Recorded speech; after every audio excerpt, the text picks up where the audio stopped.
Presidents of major Italian American organizations and President of the Italian Sons and Daughters of America, Mr. Basil Russo. Good morning. On behalf of the Conference of Presidents of Major Italian American Organizations, I welcome all of you to our second National Italian American Summit meeting. For those of you who may be with us for the first time, the Conference of Presidents is a coalition of 48 of the largest and most influential Italian American organizations in our country. The conference believes its overriding mission is to ensure that all of our organizations provide mutual support and assistance to one another in our respective efforts to preserve our heritage. Irrespective of what each of our organizations' missions may be, we believe the more supportive we are of one another, the greater our likelihood of success. And the success of each of our organizations helps to ensure that the Italian American heritage will be preserved and that as a group, will have a meaningful impact in shaping our country's ever-evolving culture. We all need to remember that unity is the key to our success.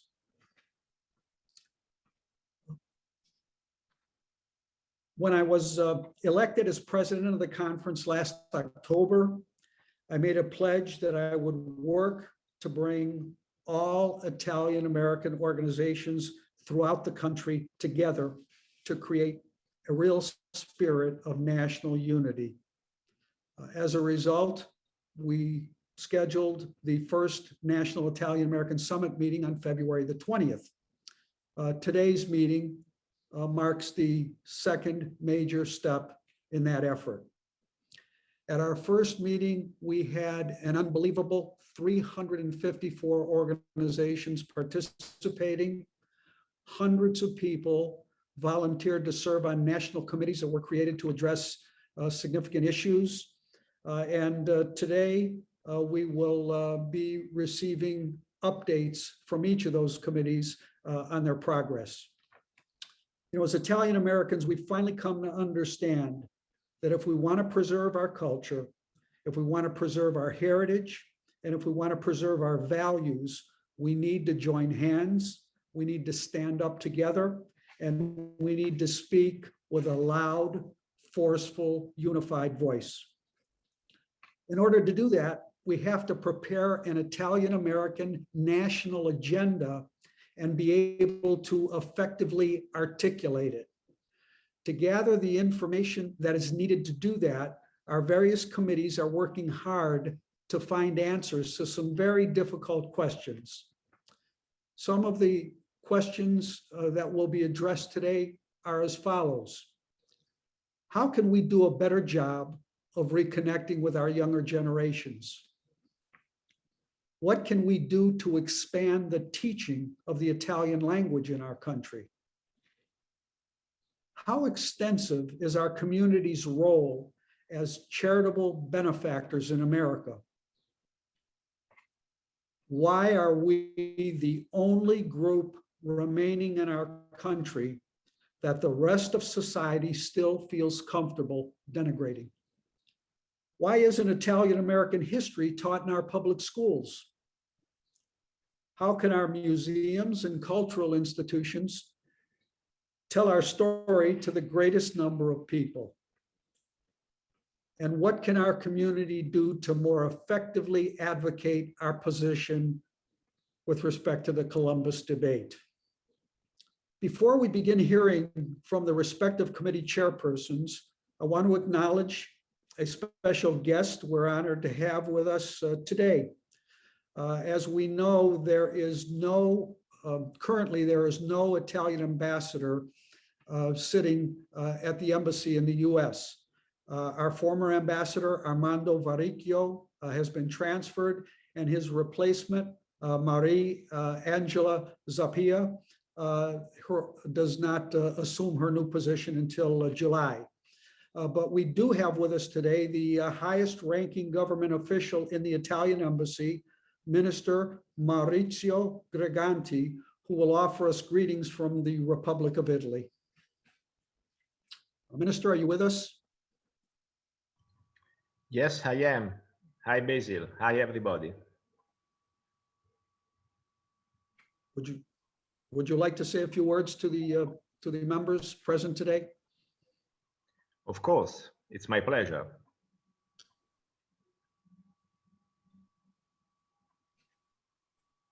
Okay. So, ladies and gentlemen, dear friends, I'm truly honored to attend the second National Summit meeting of the Conference of Presidents of Major Italian American Organizations and to represent Italy on this important occasion. My warm grazie goes to President Basil Russo for this invitation and for his tireless work in strengthening the corporate spirit of the conference. As President Russo said, I have been the Deputy Chief of Mission at the Embassy for the last 4 years, and I am currently chargé after the departure of Ambassador Varricchio. The new Ambassador, Mariangela Zappia, will take on her new duties at the Embassy here in Washington, D.C. on July 1st. So on behalf of the Embassy, I extend warm greetings to the presidents and members of the hundreds of Italian American associations that are with us today. I would like each and every one of you to know that the Embassy and Italian institutions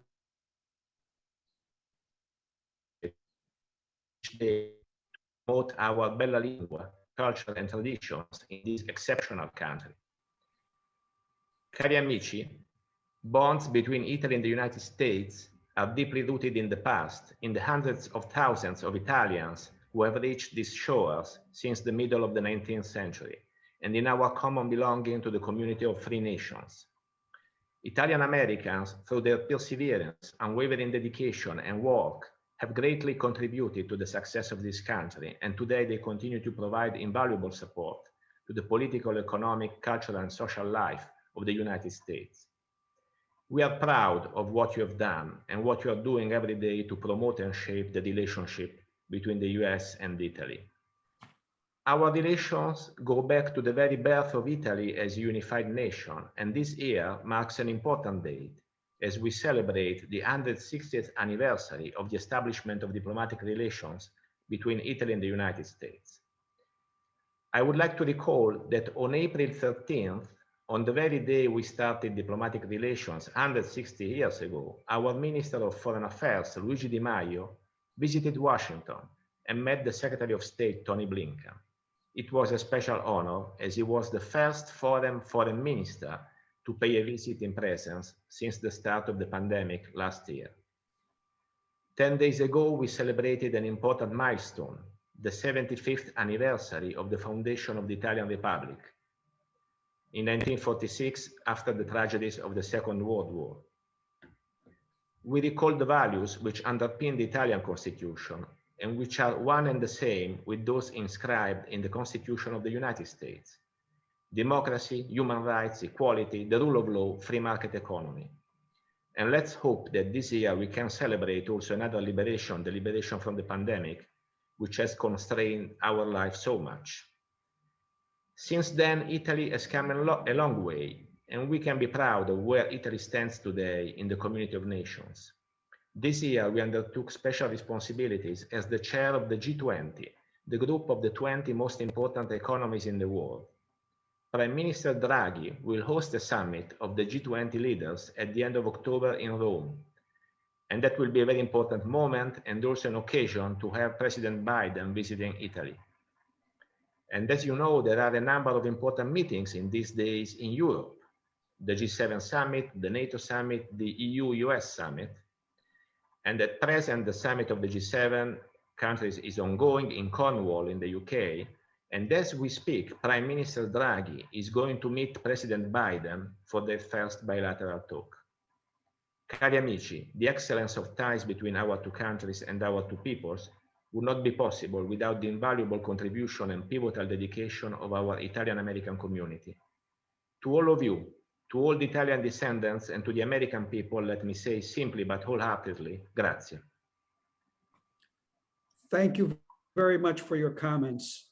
The Conference of Presidents believes that it is extremely important that the Italian American community maintain strong ties with our motherland so that we can work together and support one another And we look forward to developing a closer and a better working relationship with the embassy in our country. Thank you very much for being with us today.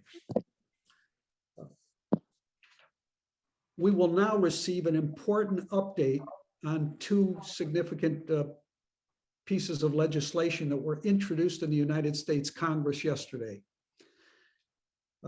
As we should all know, Congressman Tom Suozzi is a strong proponent on behalf of the Italian-American community in Congress.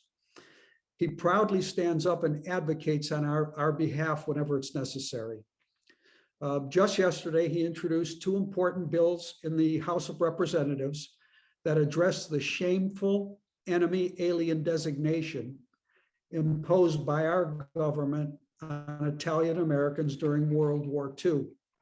The first bill offers an apology for the treatment of Italian residents in the US during the war. And the second bill authorizes the Secretary of Education to provide grants to establish educational programs detailing the history and treatment of Italian Americans during World War II. We all need to remember the tragic irony of over 1 million Italian American GIs fighting and dying for our country in Europe and Southeast Asia, while 600,000 of their parents and relatives living in the United States were being treated as though they were criminals in our country, with many of them being forced to leave their homes.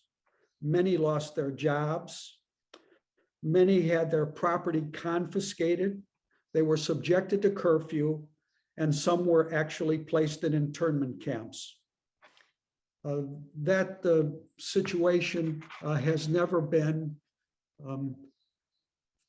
thoroughly presented to the American public, nor has our government expressed the appropriate remorse and apology that's necessary for the treatment that was rendered to our ancestors. At this point, I'm going to ask Congressman Suozzi to shed some light on these issues for us. Tom?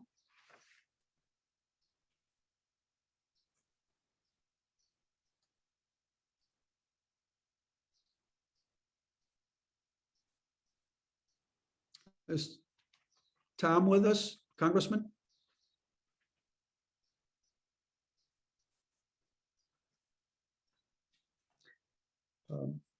I'm sure he'll be with us before the meeting is concluded, so we'll return to him later. I did speak with him yesterday, and he was very enthusiastic about wanting to be with us here today. We'll now proceed with the reports from the respective chairpersons. We'll begin with the co-chairs of the Reconnecting with Our Youth Committee, which is co-chaired by John Viola and Stephanie Longo. John is the producer and host of the hugely popular Italian-American podcast. He also serves as executive director of the National Columbus Education Foundation. John is the former president of the National Italian-American Foundation. Stephanie is an Italian-American historian, author, and award-winning journalist. She also serves as the associate producer of the Italian-American podcast. Stephanie, would you please begin by giving us an update on the Reconnecting with Our Youth Committee? Sure. Thank you, Basil. And good morning once again, everybody. The Reconnecting with Our Youth Committee held a meeting on Sunday, March 21st, with more than 30 attendees. This meeting was held in a roundtable style, with participants given the opportunity to discuss how they have successfully engaged younger generations of Italian Americans in their outreach activities. Through this discussion, John Viola and I have identified the following areas of focus in the coming months. The first area is youth outreach, and that includes training and engaging the next generation of Italian American leaders. The second is campus outreach, which includes working with colleges and universities that offer Italian programs. The third is professional networking, which includes potential in-person and virtual networking events. The fourth is social media, which includes how to help Italian American organizations maximize their social media presence to engage more younger people. The fifth is a grouping of genealogy, heritage, and heritage travel. That includes how to leverage positive family sentiments and memories regarding Italian American identity to help encourage younger generations to actively engage with their heritage. The sixth is what we call Italian American content sharing, and that includes how to address misrepresentations of our culture in national and local media. The seventh is academic and scholarships, which includes discovering ways to get more institutions to offer Italian language and Italian American studies as part of the curriculum. And finally, our eighth is event outreach, which includes brainstorming event ideas to encourage young adult participation beyond professional networking. Right now, we're in the process of identifying subcommittee chairs who will be tasked with further developing each of these areas of focus. We anticipate meeting with the subcommittee chairs in the next few weeks, and we anticipate having another subcommittee meeting before the end of the summer. And now I'd like to turn it over to the co-host and executive producer of the Italian American podcast, Mr. John Viola.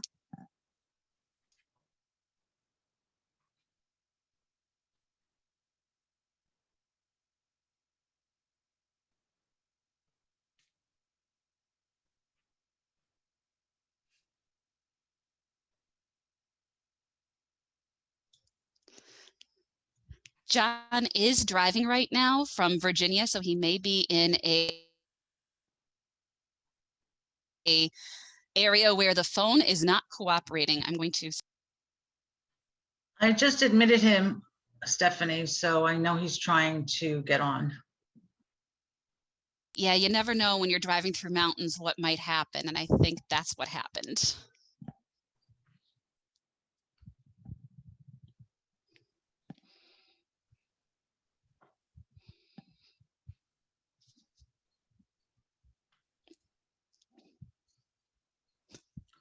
I think we'll proceed with the meeting at this point, and when we are able to connect with John, we'll let him complete the youth report.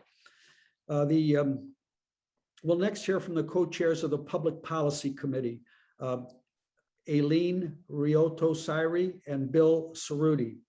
Dr. Syri is one of the founders of the National Italian American Women's Organization. She headed that organization for 20 years and now serves as the chair emeritus of the organization. She is my predecessor, as she is the former president of the Council of Presidents. Bill is the executive director of the California Italian American Task Force. In that capacity, he's responsible for all statewide issues relating to the Italian American community. Bill has also established and oversees the Italian American Cultural Center in California. The function of the Public Policy Committee is to identify the most serious problems confronting the Italian American community today and to formulate an effective course of action to address them. We've identified two very important issues. The first is to examine why Italian Americans are the only group remaining in our country that the rest of our society still feels comfortable denigrating, and what we can do to rectify that situation. The second issue is why Italian American history is not part of our public school curriculum in our country and what we can do to rectify that situation. So Aileen will address the first topic and Bill the second. Aileen, would you share your thoughts with us, please? Okay. All right. I think we all are familiar with the Saturday Night Live skits that you saw that bring to mind the struggle that Italian Americans continue to have with insulting stereotypes and defamation. It seems to say, as was stated, by the way, I also want to say that our organization, the National Organization of Italian American Women, just celebrated its 40th anniversary, and I served for 32 years, not 20. So who's counting? But at any rate, we want to see that we get the same degree of respect and political correctness that every other group gets. The second question that I'm going to address in more detail which is probably the most important aspect of it. What can we do in organizing this subcommittee of public policy to address these points? To put us in the picture to start with, history is a good starting point. The values that have been transmitted from one generation to another and the common history and myths of our culture are invaluable for us to see some perspective as to where we are. The largest immigration in this country was from the south of Italy in the early 1900s, when life was a struggle among with economic deprivation and constant political upheaval. Also, around the same time, and I think this is important, a Black educator was in Europe. And in 1910, he wrote the following: "The Negro is not the man farthest down. The conditions of the colored farmers in the most backward parts of the southern states of America, even where he has the lowest education and the least encouragement, is incomparably better than the conditions and opportunity of the agricultural population in Sicily." That's a direct quote from Booker T. Washington, the educator who was in Italy at that time. So that's part of our history. For the Italian peasant, the ruling class in the church proved to be oppressive. Therefore, it was foolhardy to look outside the family for help and support.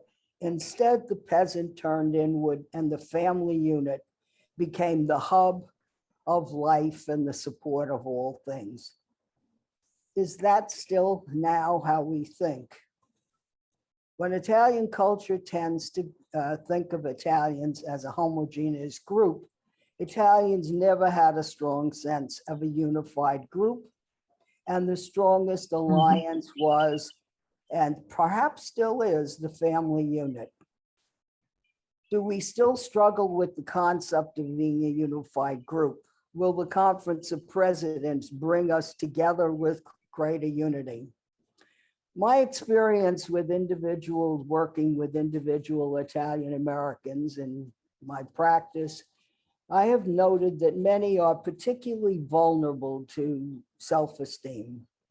The WASP ethic in this culture is the ideal, and the values we have are very different. So we grow up with a tendency of feeling outside. Also, we are continually exposed to denigrating stereotypes in the media that has made us more difficult, made it more difficult to feel proud of one's Italian background. Italians are being portrayed as professional criminals in far greater number than educated Italians in the media. Unconscious identification with negative stereotypes leads to feelings of shame and a lower sense of worth or self-esteem. On the other hand, we tend not to be crybabies, and the last thing an Italian would be considered is thinking of himself as a victim. And that seems necessary in this anti-defamation game. We are a proud people. There has been no public outcry when something ugly shows up in the media. We also are not a political power group because we are a politically divided community. And by most, we are considered an assimilated group. I don't want to continue to define the problem. We all know it well, but I just wanted to bring you into the picture. Our history, culture, and traditions are what we bring to the table and are very important to understand, but we must move forward to tackle this problem. So the big question and the work of this subcommittee is, what are we going to do to help solve this problem? I ask you to join this subcommittee to make recommendations. I ask that we not spend any more time on the obvious, The big job is how we're going to solve the problem in a unified way. I'd like to have volunteers from this group to help us with a list of actions we can take. And we all agree that would be a sensible way to get a response to the defamatory actions that have gone on. And I'm going to save my the most controversial remark for last. All of this is a fool's errand if we cannot come together and decide that there will be one organization in the community that will represent us for defamation issues. The Jewish community has the Anti-Defamation League. That came out of B'nai B'rith. They also have the Jewish Defense League, which was named a terrorist group by the FBI and is still on the terrorist list. Muslims have the Muslims Legal Fund of America. African Americans have the NAACP. Asians have the Asian American Legal Defense and Education Fund. So those are just some examples of groups that are gone. So I ask you to volunteer for our subcommittee so we can provide recommendations for a unified front in the Italian American community. That means, and I know nobody's going to find this very popular, one group that would represent us, that would lead the charge in any of these issues. So with that, I ask that you join the subcommittee. There's a way in which you can do that with the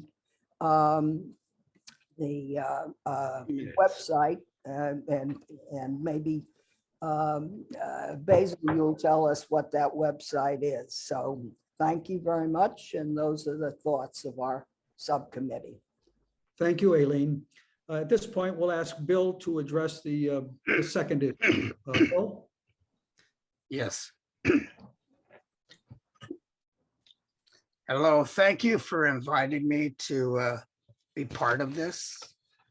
I want to thank Basil for providing such great leadership.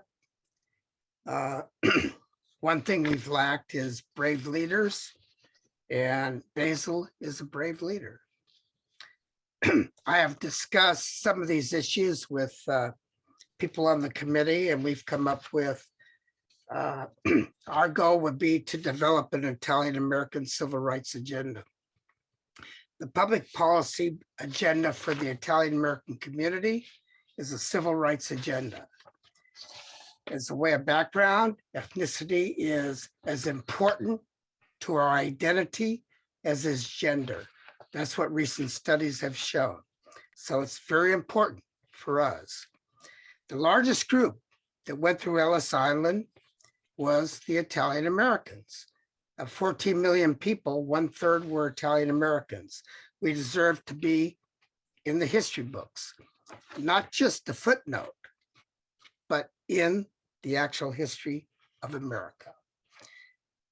The second largest group of Americans that was lynched in America was Italian Americans. So while we Italian Americans prefer to be measured by our accomplishments rather than our pain, we do need to tell our story. And our story includes some of the painful episodes in our history. The restrictions on us during World War II, the continuing treatment of our people. We need to combat the negative images against us in the media and elsewhere. And protest is a very important part of this. But following up on protests, we need to have a list of demands to ask our politicians to commit to our agenda. And we need to develop that agenda. We need to tell our story in the history books to overcome decades of exclusion. So, just to sum this up, we deserve to be recognized as an ethnic group. Our pain is real. It's just as real as any other groups. And some of the things we can do are to develop state and federal commissions to represent our interests. In California, we have a state commission appointed by the governor to address our concerns. We need to push our educational initiatives to tell our story. And we need to develop mechanisms to confront the discrimination that we face in college admissions and other parts of our community. And one of our recent members mentioned that we should develop a legal defense fund to take on our national and state issues. And, you know, if we win one big lawsuit, it can have national significance. The person that recommended that is on this call. Her name is Maria Parisi. And she has been very forthcoming in her recommendations. Anyway, I just wanted to lay that out, that we, you know, we're not just a human rights campaign, we're a civil rights campaign. Every one of our issues is a civil rights issue: education, representation, anti-discrimination, anti-defamation.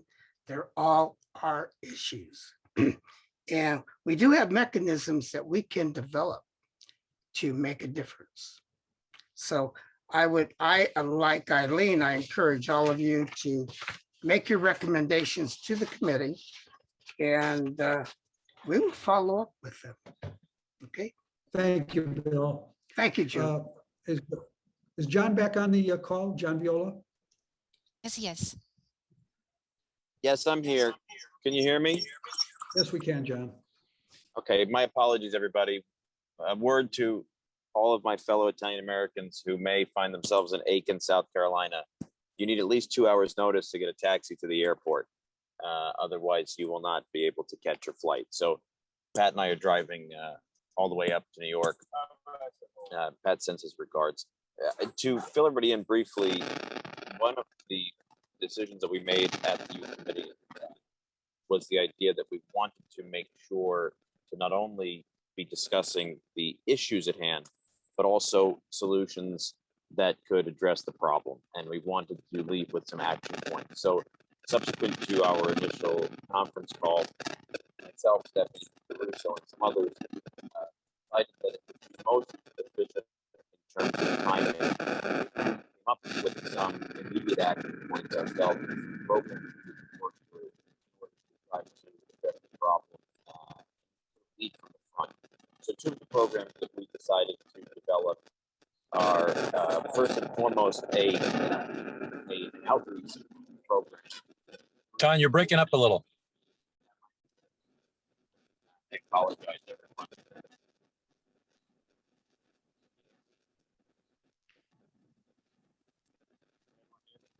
John, we don't have any audio with you.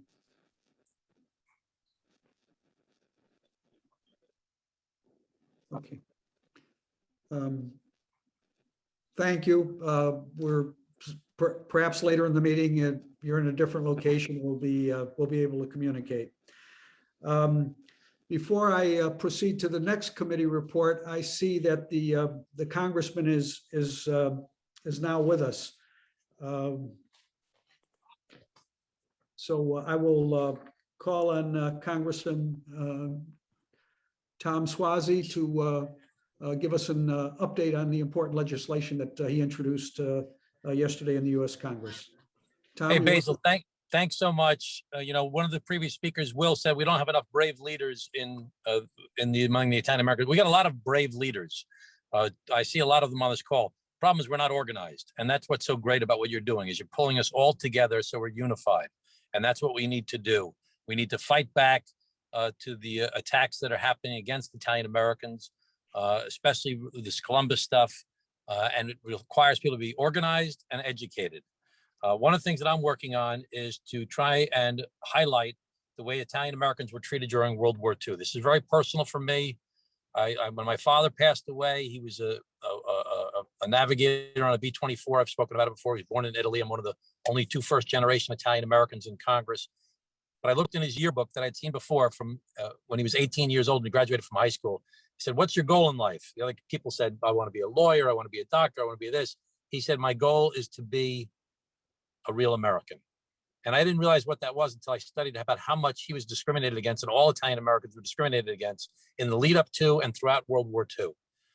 And we all heard about the internment of Japanese Americans, but we've heard very little about the Alien and Registration Act and its impact on Italian Americans, who were both incarcerated, who were moved away from their hometowns if they lived by the seaport, who were interrogated regularly, and who were just looked at askance because, of course, Mussolini had teamed up with Hitler. So everybody's like, "Hey, can we trust the Italian Americans?"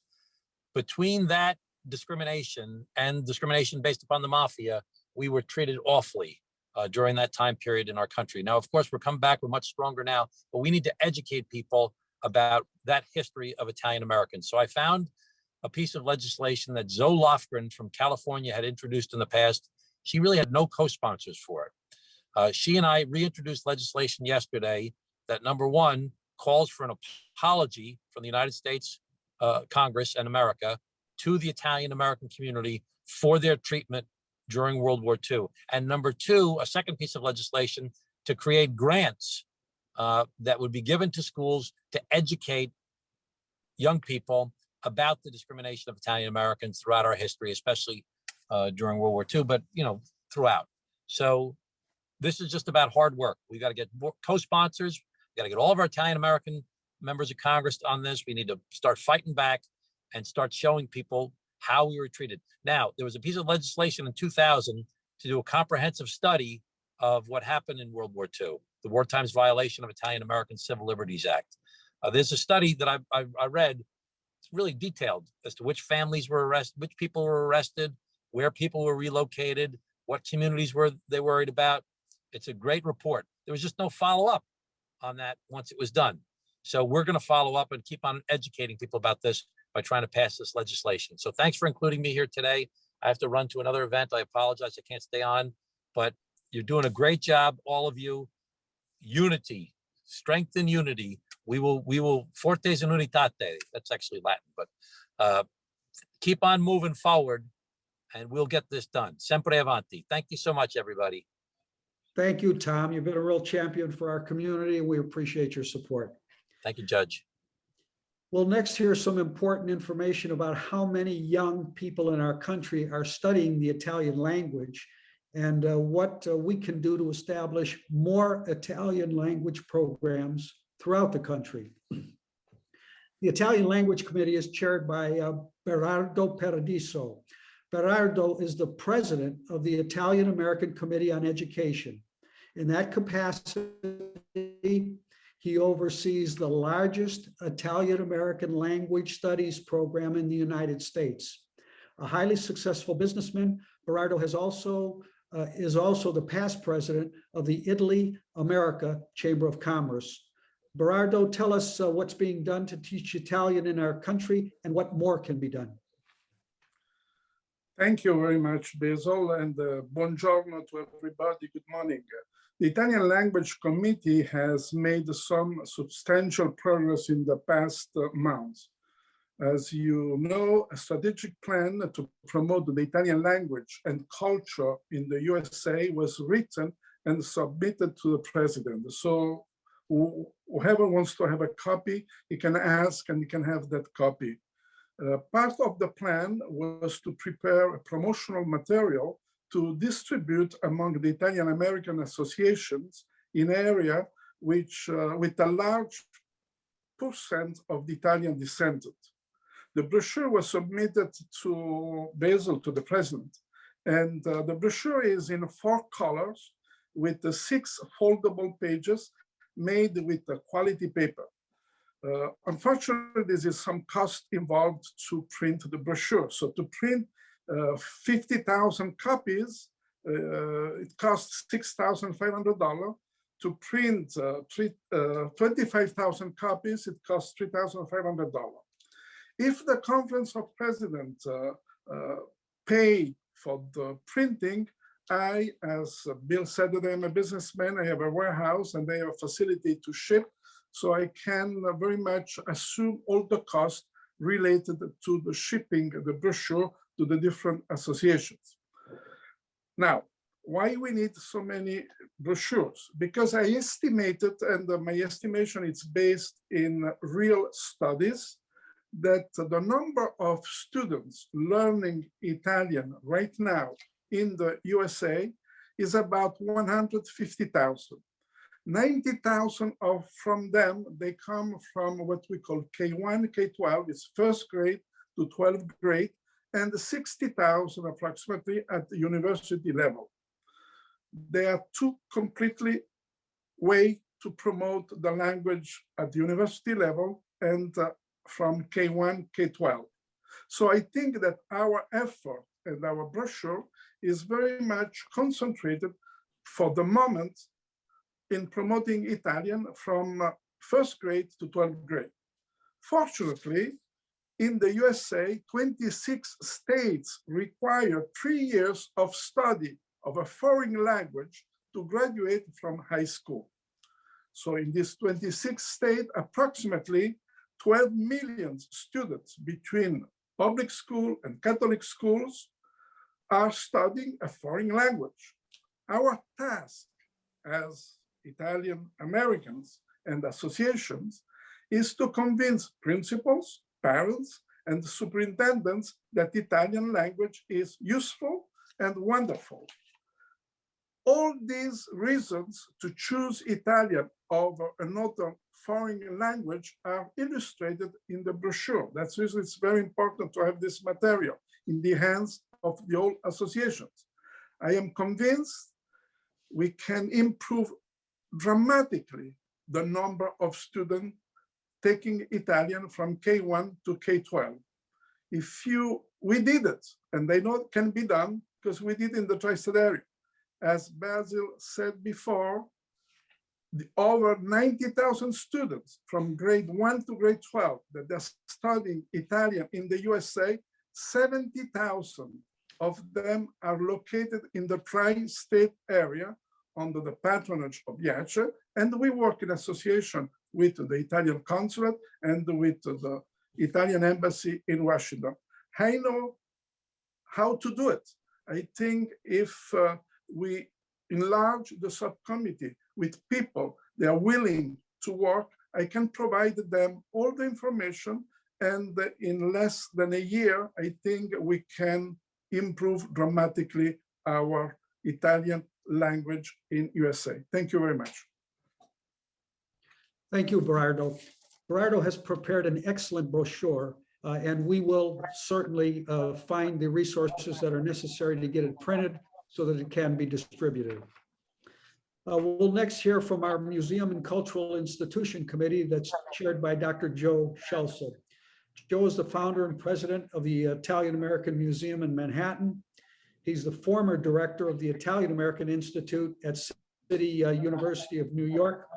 He initiated and won a 1999 civil rights lawsuit that he filed on behalf of the Italian American community against CUNY. Joe is assisted by 3 very talented co-chairs, Mariana Gatto, who serves as the co-founder and director of the Italian American Museum in Los Angeles, Frank Maselli, who assisted in formulating the National Summit meetings and who chairs the museum in New Orleans, and Gina Biancardi, who is the founder and director of Casa Belvedere in Staten Island. So it's an impressive group of leaders that head up the Museum and Cultural Institution Committee. And at this point, I'll ask Joe Scelsa to give its report. Basil, thank you very much. I want to say this to everybody publicly. This is really, I mean, I've been involved in this for about 40 years of my life, really actively. And this is the first time I've seen such a wonderful representation from across the country. And it's thanks to your leadership, Basil, and don't be shy about it. It's you. And I appreciate it very much. And I'm sure everybody else does. I think I froze. Did I No, freeze? we're hearing you. You hear me? Yes. Okay, sorry, I was frozen for a second. I just want to let everybody know, and just let me backtrack for a second since you mentioned that lawsuit. You know, that lawsuit's still on the books, and there's an order against the university to follow what they're supposed to do. And unfortunately, we just elected a champion of the Italian American community to the Board of Trustees of CUNY, thanks to Governor Cuomo on Monday, Angelo Vivolo. And you probably would have mentioned it after, but I want to say that was a collective effort. That didn't happen by accident. It happened because we all got together and we worked on it. And thanks to your efforts, we're doing even more.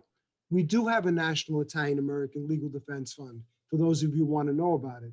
And it is part of the Conference of Presidents. We're incorporated, and it's a National Italian American Legal Defense and Higher Education Fund. And I'll be happy to share that information another time.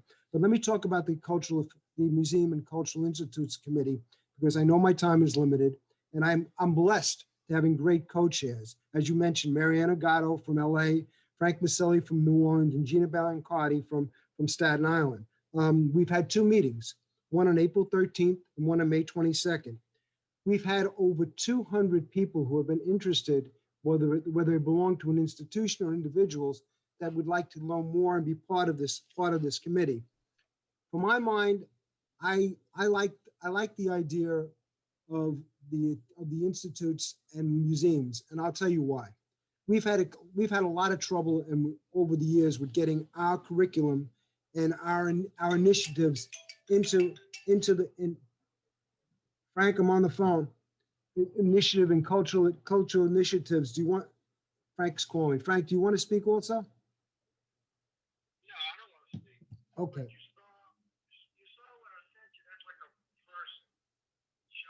Okay, okay, Frank, I'm on the phone with the committee. Let me go, all right? Thanks. All right, Frank, you know, that was Frank Maselli, one of the co-chairs, can't get on, but he wanted to make everybody know about the initiative, and I'm going to tell you about that in a little bit. The reason what I was saying before is that it's very important that we establish our own committees and our own groups, and we have our own institutions. The few institutions that we do have in the country are doing wonderful work. They're of late, you know, they've all come in fruition within the last 10 years or so. But it's an initiative that started, and some of us are further along the line than others. We have to control our own institutions. That's not in any malevolent way. We have to control our own institutions so our word gets out, but our own way, rather than other people telling it for us in their way. And that's what these institutions do, whether it's in LA, it's Louisiana, or it's in New York, or it's in Chicago, or wherever it is. That's the reason why we need these types of institutions, because the school systems don't do the job. And the only way you're going to get to do the job is to be able to change those school systems. And one of the ways you'll be able to change them is by having cultural institutions like this. That's why I've been involved with this initiative for the last 20 years. And now we're starting to see some success, and others that want to be involved. So I would say to those who are in the very beginning stages of this process of establishing an institution, whether it's a museum or a cultural institute, join the committee, learn about it. We have a survey. The survey is only intended to let us know where you are now, so that we can then help you to be able to further on your cause and what you're trying to do. There is no ulterior motive. There's no agenda except to help you in your own location to do similar type of work in the way your location needs it to be done. That's the agenda. You know, I want to just congratulate one of my co-chairs, Mariana Gatto, who was just knighted by the Italian government just this last week. I know that quite a few of us are, but you know, this is an honor that was bestowed upon her, and it deserves, and it's an indicative of the recognition that she deserves for the wonderful work that she's doing out in California. as I said before, you're in various stages. The first major initiative besides all of that we've taken on has been championed by Frank Maselli, who was just on the phone in New Orleans. What he's doing is he's creating a pop-up type of display that if we need to go to a meeting, whether it's a school board or a city council meeting or whatever, that you'll be able to show something that unifies us. So that's a common message, but that we're saying the same thing, particularly about Columbus. So he's just sent me today, and we're working with a designer, the first draft of it, and we'll be circulating that back to the chair and to the committee to look at, to see, to evaluate and to see how we want to best go forward. But this is the kind of thing that we need to give us national visibility. It's not intended to self-aggrandize anybody, but to let people know that we're speaking all together and that we all have a common interest. And Frank has been hanging that up. He's just redone his museum back in New Orleans, and he's done an excellent job. He opened up just before the pandemic, and if any of you get a chance to go down there and see it, you should. He's done a wonderful job. We're having another meeting of the committee on June 23rd, Eastern New York, 6 o'clock Eastern Standard Time. So those of you who can make that meeting, we'd love to have you join us. And like I said, it's not something that, regardless of what stage you're at in the development, we want to help you, and we'd like you to join us. So we'd like you to get involved. Thank you very much, Basil, for this time, and again, thank you for your leadership as well. Thank you very much, Joe. Good report. Our next committee is the Charitable Activity Committee, and it's co-chaired by Dr. Frank DeFrank and Joe Shami. Frank is the national president of Unico National, the largest Italian-American service organization in our country, and Joe is the president of the Sons of Italy Foundation, the charitable arm of the Order Sons and Daughters of Italy in America. Frank, would you enlighten us with your committee's report, please?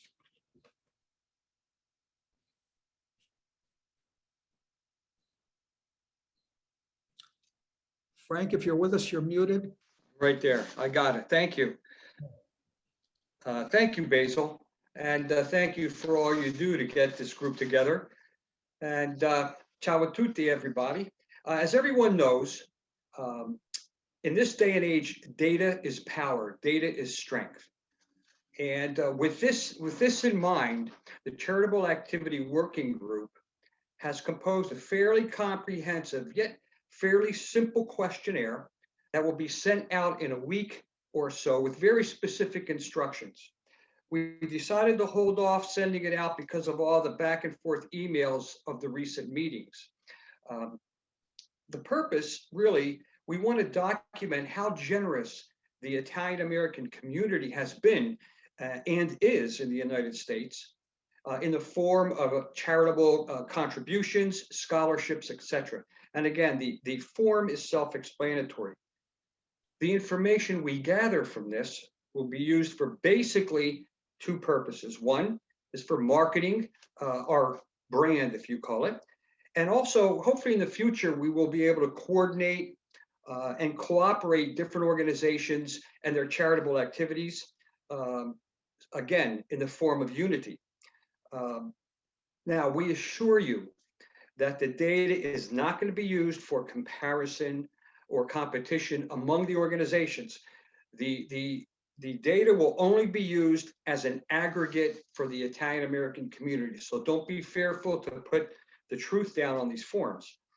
And of course, data is only, the use is as good as the accuracy. So when you get the forms, please try to complete the form to the best of your ability. If you don't have the exact numbers, try to give a good estimate. As far as the national larger organizations go, it would be easier for us if the national organizations can complete the form with the available national cumulative data rather than individual lodges or chapters. Again, it would just make it easier for us to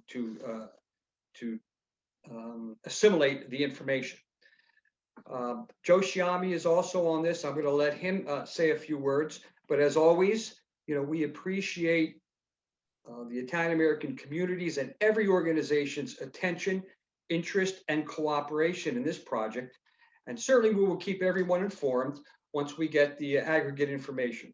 So at this time, I'm going to turn it over to Joe Sciammi for his comments. Thank you, Basil. Thank you, everyone.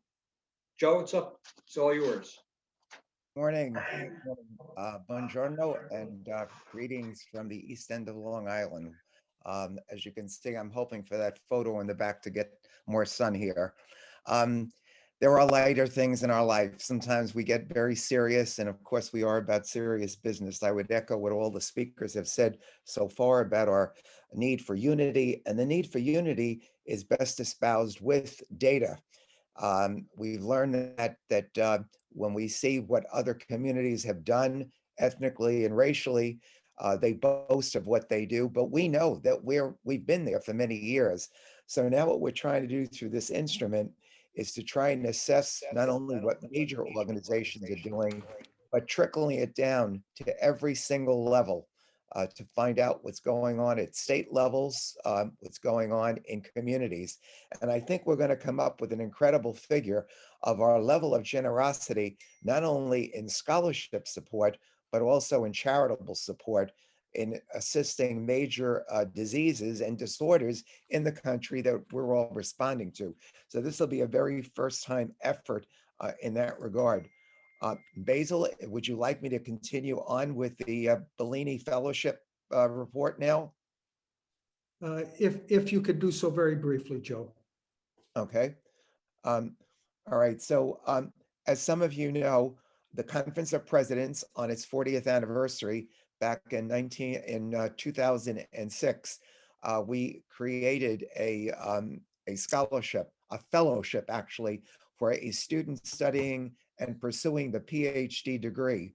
And the purpose of it, and I'm reading directly from the application form, for an applicant who is writing his or her dissertation on a topic pertinent to Italy, America, and its relationship to any aspect of the Italian diaspora to the United States. We're very happy to report that we did receive a number of applicants, and a committee had been formed, and our general consensus is on a woman named Raffaella Rosa Fusco, who comes from Highland Park, New Jersey. She is a graduate student at Rutgers University and has to date for her doctoral degree a 3.97 cumulative average, having pursued some 80 credits towards that degree. Her paper, when it will be finished, will concern the need to examine the impact of pedagogical intervention concerning the Italian American experience and how it is at the center of instruction with sustaining our cultural practices suited in the Italian language classroom. So it's quite a presentation that she made to the committee. The committee consisted of Dr. Aileen Syrie, Santi Buscemi, who is the treasurer of the conference, myself, who is at currently St. John's University, vice president for community relations, as well as Dr. Mariana Ray. Marianne Ray had previously been at Montclair, heading the executive director of the institute there. And as a result, it was their consensus plus outside reviewers who all possessed the PhD degree that this was the best of the best.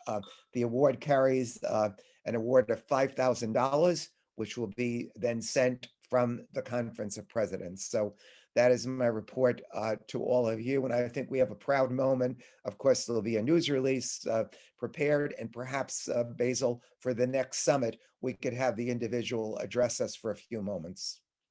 Good idea. Thank you very much, Joe. Our final committee and the largest committee is the Save Columbus Committee. It's chaired by Robert Ferrito. Robert is the president of the Commission for Social Justice, which is the oldest and largest Italian-American anti-defamation association in our country. I received a call last night at 10 o'clock from Robert. He's spending the day today at the hospital. It's nothing critical, but as a result of testing he needed done, he is unable to be with us today. In his place, I have asked Andre DeMio to present the report. Andre is with the One Voice Coalition, which is headed by Dr. Manny Alfano and Frank Lazaro. Andre is the spokesperson of that organization. He is often featured on television and radio shows because he is very knowledgeable and very articulate in expressing the Italian American community's position with respect to the Columbus controversy. So at this point, I'm very comfortable in asking Andre to present the committee report for the Save Columbus Committee. Thanks, Basil. I just want to clarify the Vice President of Italian American One Voice is Frank Lorenzo, who's also on the call, and Dr. Manny Alfano, who founded the organization over about 30 years ago. So with regard to the committee, Basil called me last night at 10 o'clock. I was certainly shocked to hear about Robert. Hopefully everything will be okay, but he's headed this committee and done a great job along with the other co-chairs. A little bit of background with respect to the message that we have with defending Columbus. There's really two aspects to the Columbus situation. And that is the two aspects are related, of course, to what a symbol, an iconic symbol that Columbus is for all Italian Americans as an apology or an atonement for the discrimination and denigration and the terrible treatment that our ancestors felt in the late 1800s and early 1900s. Of course, after the lynching in 1891, in 1892, the Columbus Day was declared by the president as part of that atonement and apology. And from that time forward, Columbus has remained as that important symbol for Italian Americans. The other aspect of it, of course, is the popular, completely false narrative about the lies and atrocities that they're saying that Columbus perpetrated. If you go back, unfortunately, to 1980, that's when Howard Zinn published his book. And, Howard Zinn is a self-declared anarchist and Marxist. And he really wanted to go after the underpinnings of our country. And he did that by attacking Columbus. And he used a bunch of false facts and distorted information about Columbus. That has been thoroughly disputed by a number of authors and educators. For example, Dr. Mary Graybar with her book, Debunking Howard Zinn, Carol Delaney's book about Columbus. And the most important, we feel, is Raphael Ortiz, who Raphael has written 3 books defending Columbus. And why he's important is because he's actually an indigenous person who traces his roots back to the Taino tribe. And if you read his books, he goes to the primary sources and the reputable facts to dispute this false narrative that's out there. So that's, the committee bases itself on getting that information out, those two aspects. And the committee had meetings that were very actively participated in.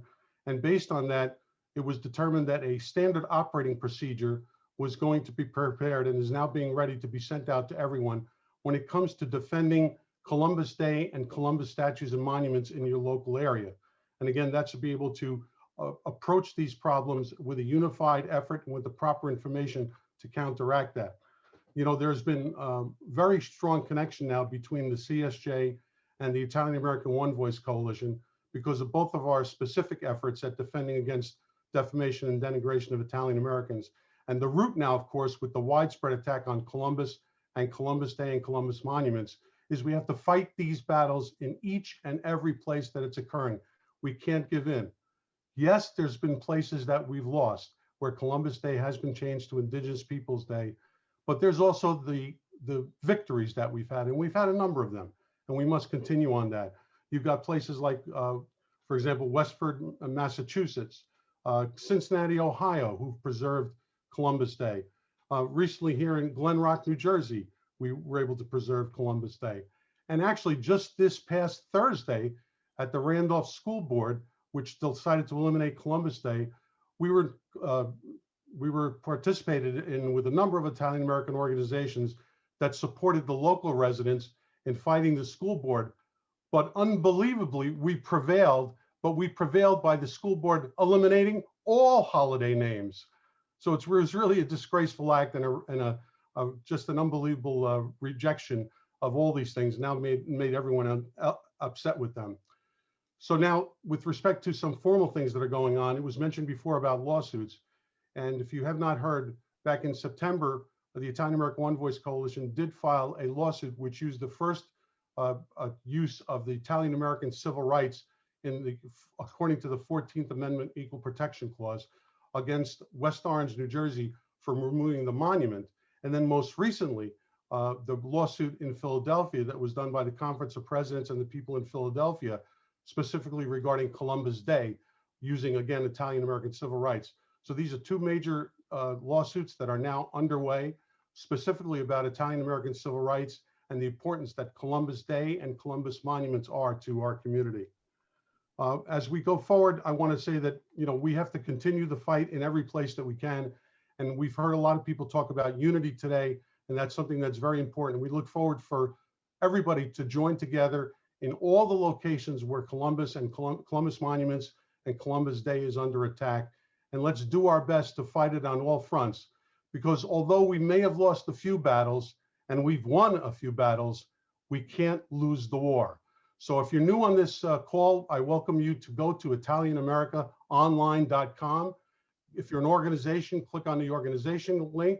If you're an individual, click on the individual link and volunteer to work on any of the committees you heard today. And of course, for my own self-interest and our committee's self-interest, we'd love for you to work on our committee as well and help us fight the good fight out there for Columbus and Columbus Day monuments and Columbus Day. Thank you. Thank you very much, Andre. I thought it might be helpful if we did a little case study and looked at one of the communities that has had an ongoing struggle with respect to the Columbus issue, where things seem to be working out very favorably for our community. So at this point, I'm going to ask Ron Onesti, who is the president of the Joint Civic Committee of Italian Americans in the Chicago area, to give us a brief report as to what the status of the Columbus controversy is in the Chicago area. Ron? Thank you very much, Chairman Russo and everyone. First of all, let me say that my new #1 bucket list item is to hug every one of these people on this call today. So I'll be visiting your city. You come to Chicago, let us know. Help me with my my bucket list. Okay, let me see here. All right. I think, am I still on for some reason? We can hear you, but we don't have the video, but we can hear you, so go ahead. Oh, okay, I apologize. I don't know what's going on with that. Okay. Oh, here we go. Okay, so what we're facing is just like so many of you are facing. We're facing removal of curriculum in our public schools. The Columbus Day holiday is being challenged on all fronts. Of 500 monuments in Chicago that were recently documented, 41 are identified as problematic, quote unquote, and 3 of all the monuments, only 3 were actually taken down, and that was just our 3 Columbus statues. So that's what we're facing. I can tell you, though, we are not backing down. We are as strong as ever, working hard, very hard, to unify our community, to show that there are numbers, as we all know, strength in numbers. I'm following the footsteps of our national leaders, great mentors, great examples, and really, really helping us on the local fronts. We're being very vocal, we're being very communicative, and that's been one of our strong strategic points here. Our strategy is to meet one-on-one, and it's been working really, really well with all community leaders, because they're really understanding, or we're trying to help them understand that the fact that there's things that they don't understand or don't know. For example, of all the Indigenous Peoples Days, the 3 that they already have, and Native American Heritage Month in November, they don't even realize that, so many of our politicians. So we've been working on that, and it's been having a grand effect. We have a dedicated group of Italian patriots that we've been holding weekly vigils at the locations of the Columbus, the torn down Columbus monuments, to show that we're not backing down and we're still around. We've had proud and positive events that have been really welcomed by our local press and our local media, and we've been gaining a lot of ground. One of the things we've done is, many things that you guys have done as well. Italian Heritage Month in Chicago, but it's officially that, I'm sorry, in our communities, it's officially that on a national basis, but we've been doing it in Chicago, our Cook County, even our state. passing these things, it's been getting us more press. Some people say, well, I thought it was already Italian Heritage Month in October. Yes, it is on so many fronts. But by going down the roads of local politicians and local municipalities, we're gaining that press. The biggest core of our strategy has been to be broad-based and inclusive of all ethnic groups. And that's what's been gaining us so much ground. You know, what can happen to Columbus Day, what happens to Columbus today happens to Martin Luther King and Pulaski tomorrow. And when people understand that, they are joining us, and it's incrementally increasing rather our strength and our numbers. So it's been working very, very well. Regarding our status of the statues, we put together a Freedom of Information Act request and found out that there is paperwork out there that says that our organization, the Joint Civic Committee of Italian Americans, coordinated the effort to put up the statues in 1966. We put the pennies and nickels of the Italian American community to pay for it, and there's specific documentation that says the city of Chicago cannot alter in any way, not only the Columbus statue, but also Columbus Piazza. And we all agree that by taking it down, it severely altered the Columbus statue of Piazza. So we are filing lawsuit, or we've given them up to the 11th month, so we don't mess with statute of limitations.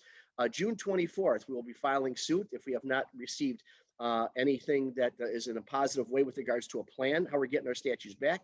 So that's happening. But I got to tell you, we've been, as you all know, it's like pushing a boulder up a mountain. But we are being heard. We are being responded to. And one other curveball that really happened that was like amazing was that as we're meeting with our Cook County commissioners, one of them, an African-American gentleman, Commissioner Stanley Moore, threw a big curveball on all of us and saying, you may or may not have heard this on the national front because we're gaining a lot of press, but this is something we really need to get behind, is the fact that he said, as an African-American, I'm not even concerned about Columbus at this point. I'm more concerned about how my family was enslaved by indigenous people. And that really blew a whole thing open wide. And even our commissioners are backing down because, you know, what the Italians and Italian Americans and Columbus has been charged with and being victimized about, it's happening to the African Americans. And so now the African Americans are joining our coalition. It's called our Heal Chicago Coalition. And we are having a major event on July 25th in right at the foot of our statue.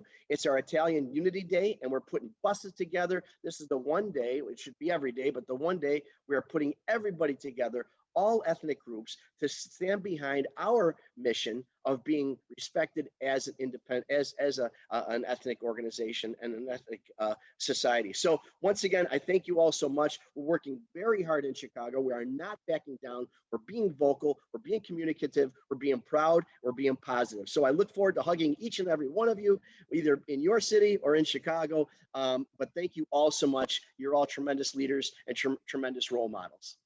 Thank you, Ron. I just want to add a thank you to Donna DeSantis.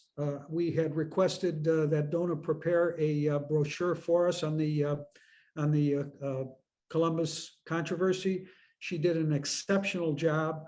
We'll have the brochure printed up soon, and we'll be distributing copies of it to all of our organizations to be used throughout the country. At this point, I'm going to ask Umberto Mucci, the founder and director of the wonderful We the Italians social media platform, to report to us on what is currently occurring in Italy concerning the Columbus issue. Umberto?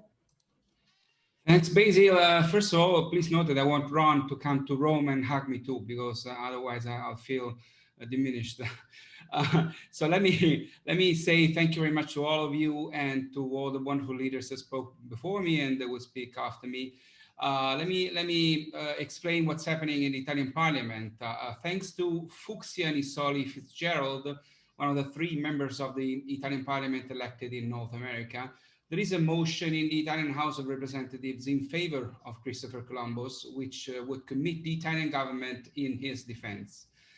The motion has been discussed on October 26, 2020, and will be voted next June 17. The motion was signed by 53 parliamentarians, with each political group having at least 1 signatory. Now, after a description of the many courageous and valorous Italian Americans who are fighting for Columbus and an explanation about why Italy should defend Columbus, and you will find the motion on We the Italians, the motion ends with its purpose with these words. The House of Representatives commits the government, one, to take action on the political and diplomatic level so that the Italian cultural heritage in the United States of America and the symbolic figure of that heritage embodied by Christopher Columbus may be safeguarded. Two, to use all the communication tools available to the government to grant the arrangement both at the level of the bilateral Italy-US relations and at the multilateral level of the real historical role of Christopher Columbus, an explorer moved by the noble sentiments of discovery at the basis of the evolution of society and of the whole of humanity. End of quotes. Now, let me be clear. If the motion passes, this does not automatically mean that the Italian government will act soon, immediately, and always in defense of Columbus every time some new attack appears. Even if it commits the government, this kind of motion is a little more than symbolic. But an official and institutional pronouncement from the Italian institutions would be very important, hoping that the vote will be positive. We, the Italians, is trying to work on a statement in favor of Columbus by some members of the Italian government too, and certainly a vote of the parliament in favor of this motion would help a lot. Together with Fucsia Nissoli and with Federico Mollicone, the two Italian members of the House to whom goes all the credit for this motion in Parliament and its arduous path that has required stubbornness and commitment, because it wasn't easy at all. At the beginning of July, we, the Italians, will organize a press conference live from the press room of the House of Representatives here in Rome to comment on the outcome of the vote. I would really like to host all of you, but it wouldn't be possible. So we would be happy if some of you, or maybe just you, Basil, would like to attend for a video call greeting. Thank you very much. Thank you very much, Umberto. It becomes very important to our cause if the Italian government takes a formal position in support of the Italian American community regarding Columbus. So this is just another example about how we can be of help to one another if we develop a closer working relationship with the Italian representatives here in our country. So we're very grateful for their interest and their support on this issue, and we thank them. We're very close to concluding the meeting. Before we do so, on behalf of the Conference of Presidents, I want to offer some congratulations. Two very important appointments were made this past week by Governor Andrew Cuomo in New York. The governor appointed Angelo Vivolo as a member of the Board of Trustees of the City University of New York. Angelo has a long history of service to the Italian American community. He serves as chairman of the Columbus Citizens Foundation, as well as president of the Columbus Education Foundation. This is an important appointment because the Board of Trustees oversees the Calandra Institute, which is the largest Italian American studies program in our country. Governor Cuomo also appointed Adriana Trigiani to the New York State Council on the Arts. Adriana is a New York Times best-selling author and filmmaker. The council oversees the awarding of grants to the arts, culture, and heritage programs throughout the state of New York. So it's very important that Italian Americans serve in influential decision-making positions such as these to ensure that programs that promote and protect our culture are nurtured and funded. So I offer our congratulations to Adriana and to Angelo. In addition, the Conference of Presidents wants to extend its congratulations to Fran Donnarumma, who was sworn in yesterday to a second term as president of the National Italian American Bar Association. Under Fran's leadership, NIABA has grown in prestige and influence throughout our country. The conference is honored to have NIABA as one of our newer member organizations, and we have Fran to thank for that. If you want to get involved with the efforts that our organization is making, and you haven't already done so, please go to our new website, ItalianAmericaOnline.com. Register yourself and your organization so that we can keep you informed as to our mission to unite the Italian American community and find ways to involve you and your organization in that process. You can volunteer to serve on any of the committees that have made reports today. As I got a bit emotional at the conclusion of our last meeting when I stated that I think what motivates so many of us to devote so much of our time and energy to the Italian American community is our need to honor the memories of our parents and grandparents who are no longer with us. So I'm going to add to that today that you need to think about who it was that instilled in you the love and passion for our heritage, whether it was your mother, your father, your nonna, or your nono. You need to tell them that you attended this meeting today because of the influence that they had on you, and that the pride that they instilled in you for our heritage, and that you are going to be you're going to continue to work to assist us in our efforts to unify our community as a way of expressing your gratitude to them and thanking them for what they did for you. I believe that we had a very successful meeting today. I'm very pleased with all of the efforts that are being made by our committee chairpersons and other people who have been assisting us. I think that we have a bright, strong future as long as we continue to work together. And so until we get together again for our third National Italian American Summit meeting, let's all keep working hard to fulfill our mission. God bless you all, and thank you for being with us today. At this point, we'll conclude.